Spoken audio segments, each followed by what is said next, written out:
Check your circles in this season. The Bible tells us when you walk with the wise, you will be wise.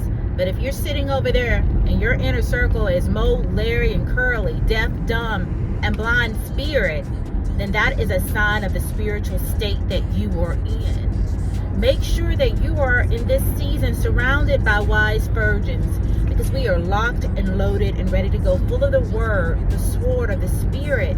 You're going to have to really examine who and what you're walking with in this season, because it is a sign of the spiritual temperature that is within you. Okay?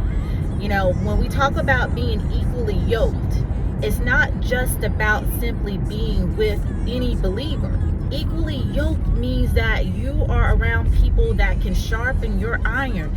You don't have a very mature Christian hanging out with a baby Christian and getting fed. It's just not going to happen. You can teach and disciple, but when you talk about who you're walking with, well, that's a whole different story. You have to be equally yoked. You have to be walking with people that can edify you, that can encourage you, that can help to stir the gift that is inside of you.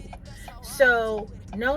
This isn't the season to be walking with deaf, dumb, and blind spirits. But I was talking to the Lord. I said, well, what would be the opposite of that? And he said, well, what's the opposite of deaf? The ability to have spiritual hearing. You want to make sure you're walking with people who can hear what God is saying, who knows the voice of God. Spiritual sight. You can't walk with blind people. You need to be walking with people who have the sight to see. Okay? Spiritual sight. And you have to walk with people who have vision, child of God.